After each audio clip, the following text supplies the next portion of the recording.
Attention coaster enthusiasts. Coasterstock tickets go on sale this Friday, but you better act fast. Hello, everybody. Alongside Don Helbig, I'm Ryan Sir, and this is Tower Topics.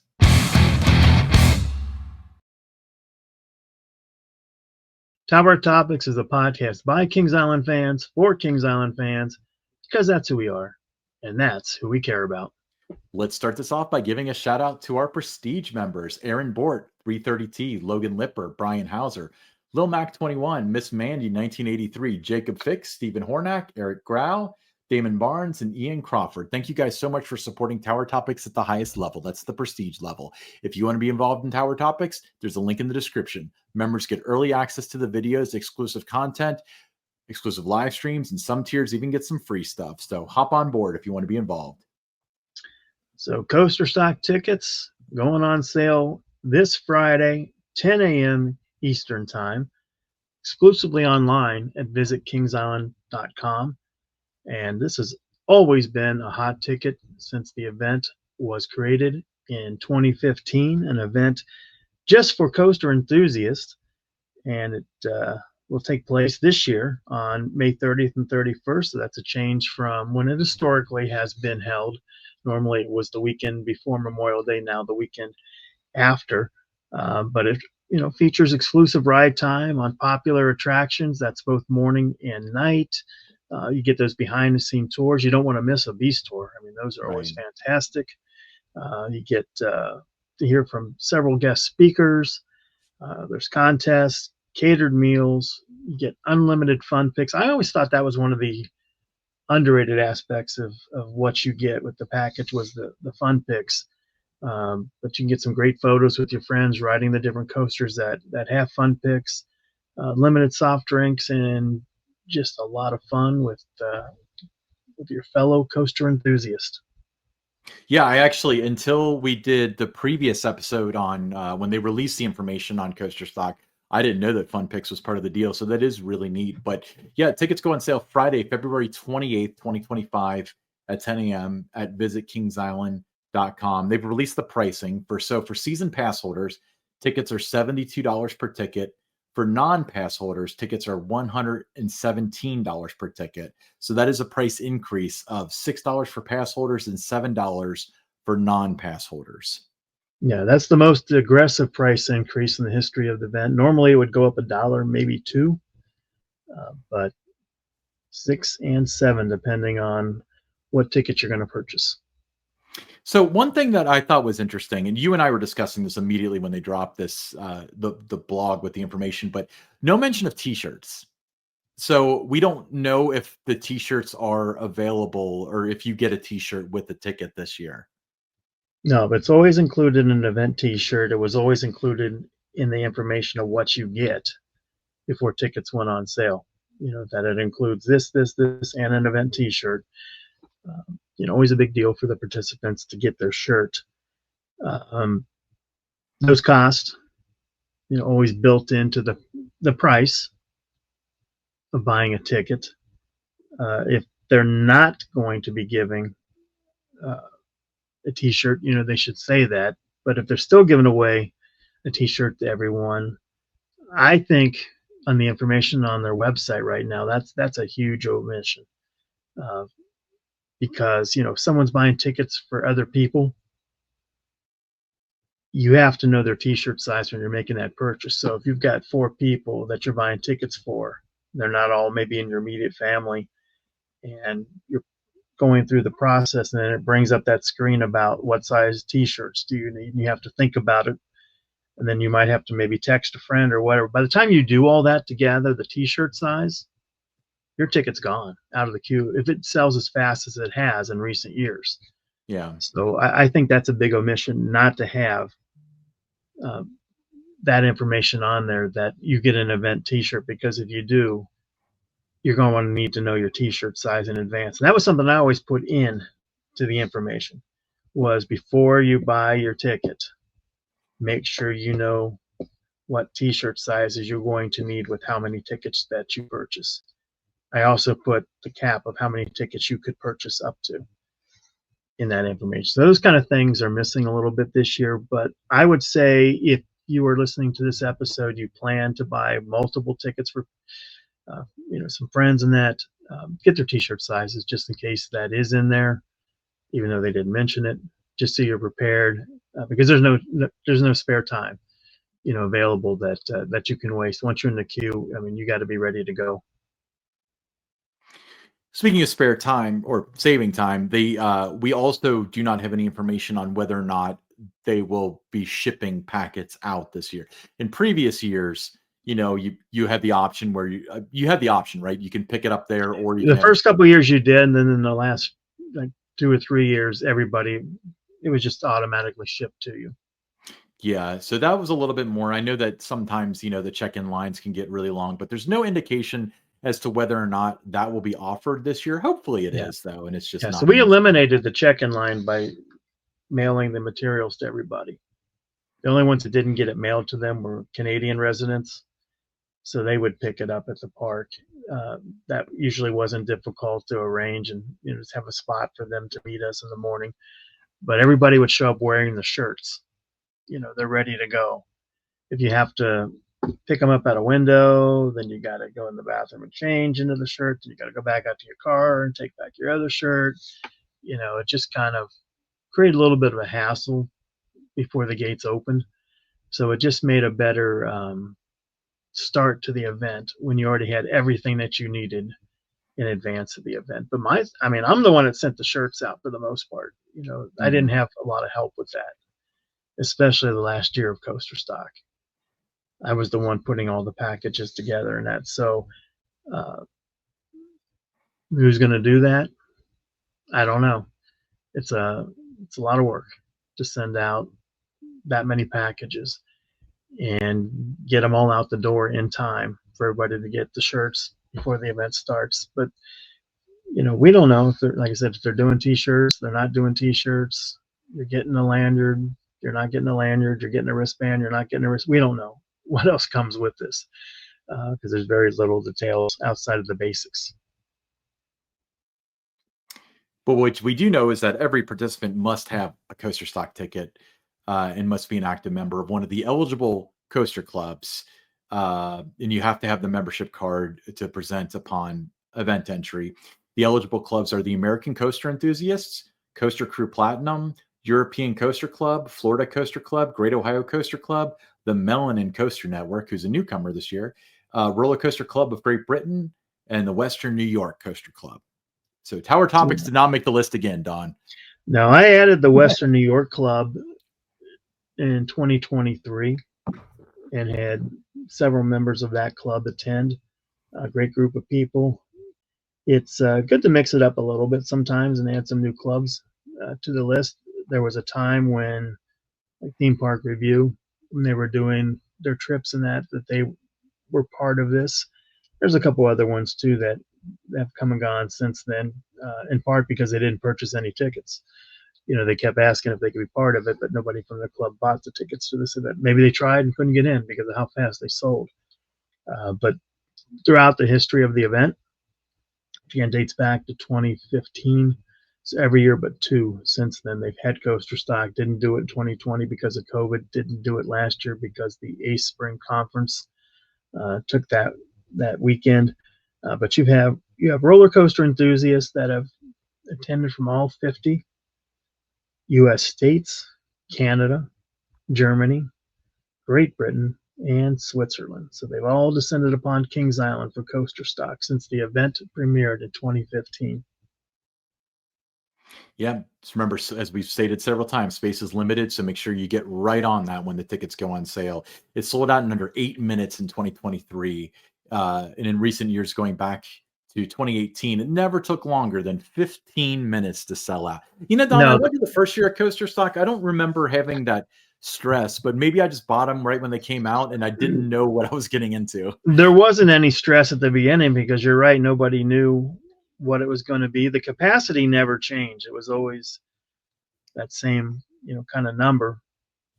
But it took, I think it was like 3 or 4 days before the event in 2015 when it finally reached the capacity. So everybody had like 3 months, for it to get to that point. And at that time, to reach the capacity. There was a little bit of question, like, was there really a lot of interest in this? Because they were talking about Coaster Mania was getting 2,200 people. It still took them a couple of days to get that, but they were, referencing that number, and we weren't even trying to get, a third of that basically with what the capacity was. So there was a little bit of, are you sure people are going to buy tickets to this? Because even up until like a month before, there was still only a couple hundred tickets that were sold. And I think when you do a new event, people are a little skeptical. They don't know what it involves, and they don't have any reference points from friends that have attended those events to know, what kind of an event it is, if it's worth their time traveling from, say, Atlanta to come to the Right. event. After the first year, then it, sold out within, a couple of hours, and then 17, all of a sudden it was less than an hour, and then 18, here we are, 15 minutes, and then it was like 12 minutes, and then, under 8 minutes the last year in 2023. So it was something that people were, ready to pounce when tickets went on sale. The one thing I always felt bad about was there was always a lot of anxiety, Right. from people, or, are they going to get a ticket? Their friends got tickets, they didn't get tickets. And you'd have people that when they didn't get a ticket, they were trying to say the computer crashed, things like that, that it wasn't, it was the park's fault, that they weren't able to get their tickets and stuff. But there was just so much demand for it that it wasn't hard to sell out in that quick of a time. And hopefully we see that again this year. Hopefully it does sell out, in 8 minutes, 9 minutes, maybe 10 minutes, but hopefully it still has a lot of, when you sit out a year, sometimes you lose a little momentum, so you hope that, and you change the date that people are accustomed to, that's not going to help. There was always a reason why it was another event. Yeah, there was always a reason it was the weekend before Memorial Day, because there was no competing against other events. I never wanted anyone to have to pick and choose between events. Yeah. Yeah, no, I feel you. Now, I was going to bring this up. You touched on it, but I really think that there's a psychology behind the FOMO kind of thing of everybody knows that Coasterstock sells out in a matter of minutes. So you got to buy your ticket now, and Mm-hmm. But do you think that maybe since they slammed on the brakes last year, that might affect them this year, where it's Yeah, I think that there's some people that were upset that it didn't take place last year. Mhm. I think they were upset that they were told if they wanted to come, just join Ace if they weren't an Yeah. Ace member. So I think that rubbed some people the wrong way. I think bringing it back this year, but going head to head with Hollywood Nights and Holiday World, that certainly rubbed people the wrong way, because a lot of them that had gone to Coasterstock and had like a streak going, that they'd never missed one even. That I know several people that had never missed a Coasterstock, every one since 2015. Well, they're going to miss their first one because they're going to be at Hollywood Nights because they got tickets for that. They're not giving those tickets up to go to Coasterstock. So I think that those people are going to remember that they intentionally put it on the same date. And, so you rub some people the wrong way with that. So I don't know. I mean, it's, you can't, if you care about the community, you don't want to do things that make people pick and choose, or you don't want to force people to have streaks come to an end because you decided you wanted to go head to head with this event, just so you could say, hey, we sold it out, still going head to head with this. You're going to sell it out because the interest level's there. So that wasn't going to be any question at all.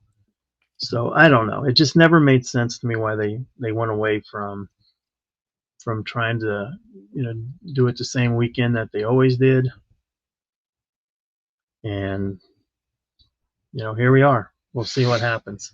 Wasn't But there I a think scheduling conflict with the Ace Spring Conference that the weekend before Memorial Day, though? And that's one of the reasons why. well, now there was, because they waited until, they didn't announce it. We would always announce Coasterstock at Coasterstock to say next year it's back on this, Yeah. We'll be back this weekend. So we always set it a year in advance.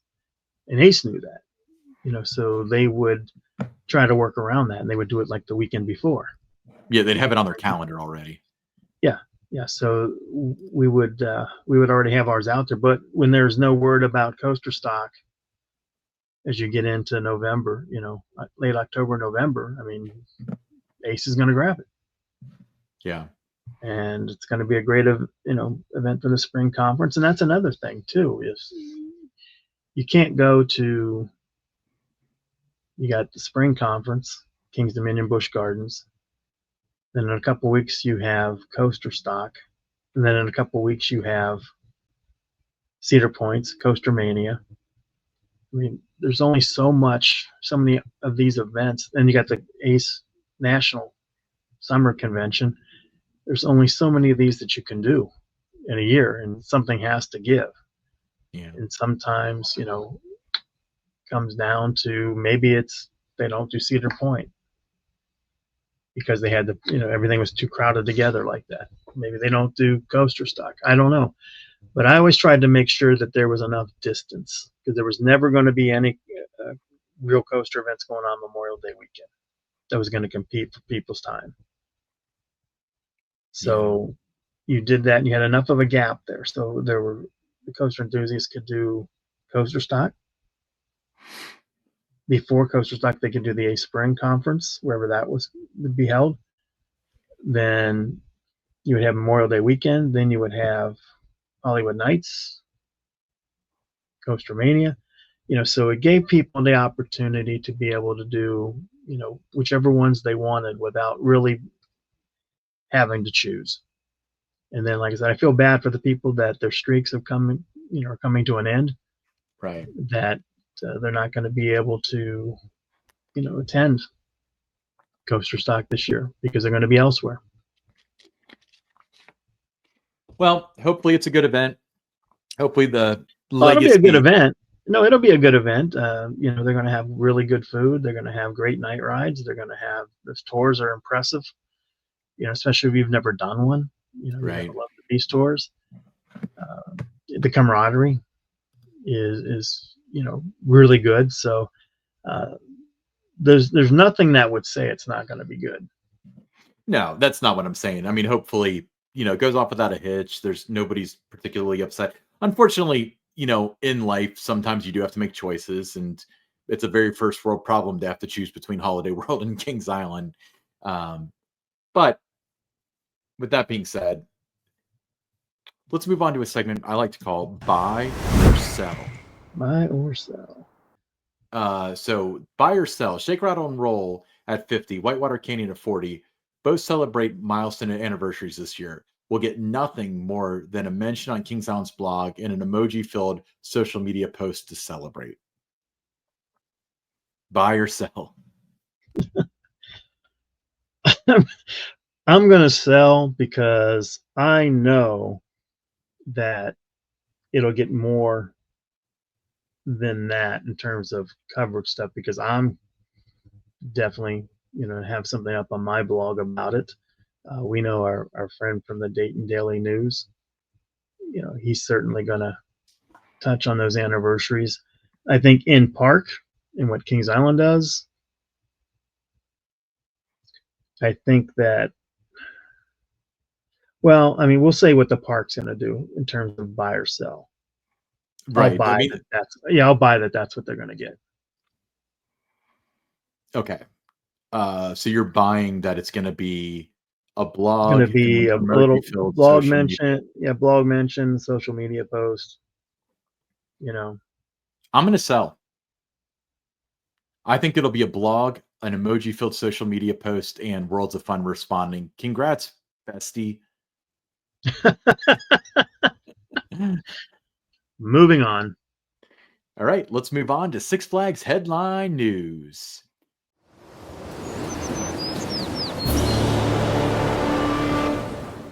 Get an exclusive behind-the-scenes look at Dorney Park in the heart of winter, all while supporting a great cause. Join a guided tour where you'll explore the park, visit restricted areas, and get an up-close view of Hydra and Talon like never before. Best of all, 100% of the proceeds benefit the Lee Valley Riley Children's Hospital, helping to expand services, fund critical research, and support children during their toughest times. A winter chill out event ticket for March 15th, 2025 is required for entry. Guests 17 and under must be accompanied by a chaperone who is at least 21 and older to enter and remain in the park. Don't miss this rare opportunity to experience Dorney Park like never before, all while making a meaningful impact. Yeah, I heard great things about this event last year. One of the things being in March, it's going to be a little bit warmer than what guests are going to experience at Cedar Point's winter chill out. So, yeah, I think it's for a great cause, and if you have an interest in attending, certainly do it. Yeah, it's for a great cause. If you're a Dorney Park fan, I mean, like, I I've grown to the point where I don't want to go to parks during the off season because I think that's sad. But when I was first getting started, like seeing the park shut down was like the Mhm. coolest thing ever. So if you've never seen it before, you need to hop on this. If not this, then the Cedar Point version, which is I I I couldn't fathom wanting to go to Sandusky, Ohio this time of year, but there are hundreds of people that just scrounge for those winter chill out tickets up there. So it's got to be a really cool event. So I think that's really exciting for them. Yeah, no question, it'll be a great event. Ryan Eldridge from Dorney Park, he's one of the regional PR people that oversees Dorney. Mm. Uh, he's fantastic to talk to learn about Dorney Park from. So I would certainly, recommend going if you're someone that has an interest in the history of the park and just seeing it during the winter months. It's going to be in that time of year though where they're starting to gear up for the season, so it won't be where everything is totally dismantled, but it's still a great opportunity to walk around the park and just take in the different sights and just hear from some Dorney Park people. Yeah, and you get to learn a lot too if you're actually earnestly interested in the industry. It's a really good opportunity to learn Hmm. because half the year is this, the other half of the year is operations, and you get to see the operation. Right. We'll be right back with the listener questions.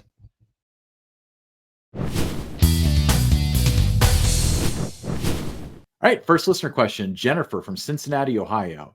Don, I'm sorry to hear about your health issues and the additional surgeries on your eye. Wishing you a smooth recovery so you can go back to doing what you love, riding the Racer and the Beast to Kings Island, and hopefully attending Coasterstock. Do you plan to attend? After all, you created this incredible event, which has given so many enthusiasts unforgettable memories.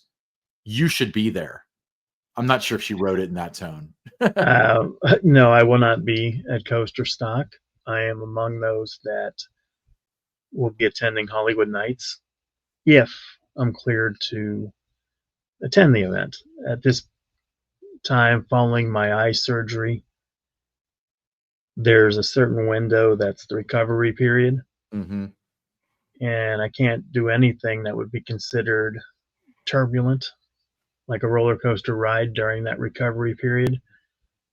After that period, if they say okay, then I'll be able to do that. I'm thinking, if it doesn't work out, I can still go and I can just kind of be a foodie fan, and eat the food and that You and do the do the tours. tours, Yeah. do the tours and stuff. So yeah, I'm still going to end up going, but in terms of being able to ride the Legend, the Raven, the Voyage, um, and the other coasters there too, Thunderbird, Good Gravy. I don't know if I'm going to be able to do those, but I'm certainly going to do the tours. Holiday World has fantastic food, so it's an opportunity to still do those things. And the Gobbler Getaway, I love that. One of my favorite dark rides. So there's still going to be things for me to do, but that's where I'll be. I will not be at Coasterstock because I'm committed elsewhere. You're taking your talents to Santa Claus, Indiana that That's weekend. right. Committed elsewhere. But no, enjoy the event, Jennifer, if you're fortunate enough to get tickets to Coasterstock. But maybe you'll see me around the park at some point this summer. Next question, Tina from Milford. She said, "Do you guys consider yourselves YouTubers or podcasters?" It's an interesting question. I would say storytellers. Now, podcasters, I think, is still where we are. I think to be a YouTuber, we would need to do more like video and out at different roaming around the park, doing features that way. Um, so I would still say we fall into the podcaster category. I consider myself a Capricorn. I was born in January. No, I I've thought about this a lot, and I'm in line with you. Like, I feel like although YouTube is our primary way that we prefer to get our product out there, Right. um, it's still a podcast. And we don't do a whole lot of stuff outside of the podcast. Now, with that being said, I would be open to doing more stuff with videos. Maybe if we want to do we've discussed a bunch of different ideas, and the cool part is like it's Kings Island, so we can just go there at any time and film whatever. But I I think that no matter what, we're going to be podcasters, even if we start doing more and more of that, because this show is kind of the core of what we do. Now, the only way that would change would be if we evolved from this show to doing something more like Coaster Studios, but specifically for Kings Island.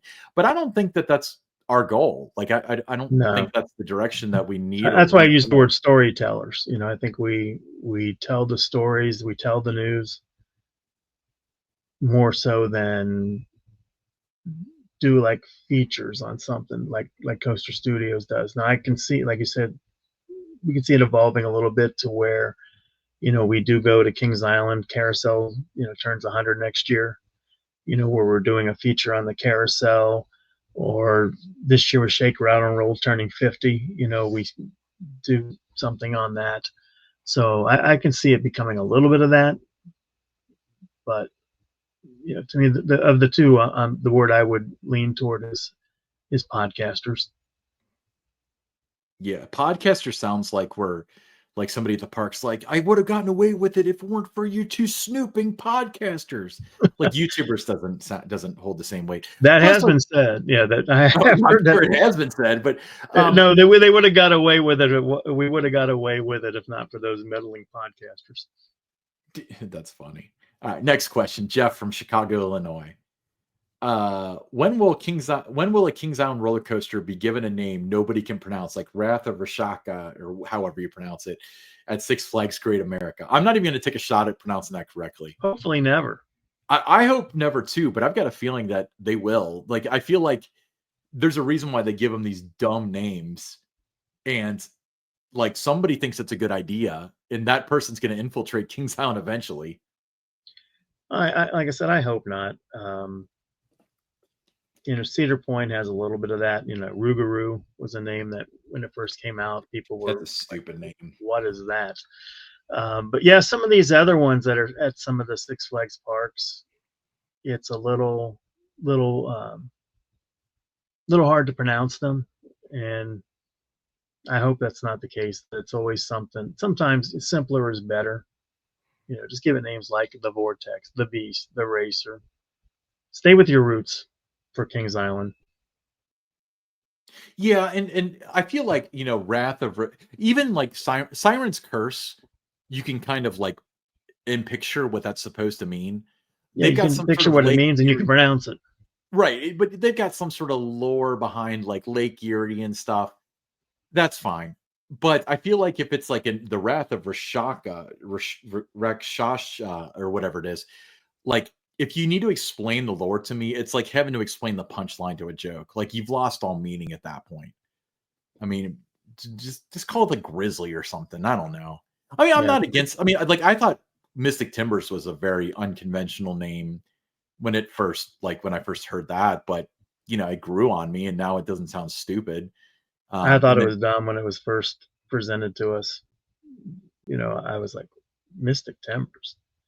I, if I I, hadn't, I thought we had better names, on our board than, being given that one by our agency. But once we were told that's what we're going with, it grew on me. And now it seems okay. yeah, I mean, we've talked about it before. The records in the name of a ride don't matter. once it opens. It matters on 2 days: announcement day and opening day. And then after that, it doesn't matter. Because who calls it Mystic Timbers? Nobody. They call it Mystic. This one is going to be called Wrath, I bet. They'll call it Wrath. Because nobody knows All how to I know say is it's the going other. to be a good ride. I know that. I know. No, but the question's the name. It's not about whether or not it's going to be a good ride, because I think it will too. Just Um, got topped off recently. it did. What do you think did you think Twisted Timbers was a good name when they announced that? Yeah, it was a playoff Mystic Timbers. You I know know, that, and like I think that was pretty evident, but at the same time, I think that tells a story in the name a lot more than Mystic Timbers it does. does.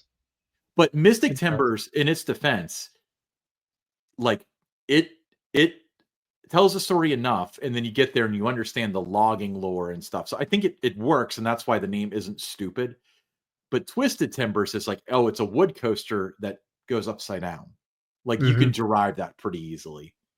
Yeah. Cool. Like I said, I didn't mind Twisted Timber. I was used to the name Mystic Timbers by that point. You've come to accept it.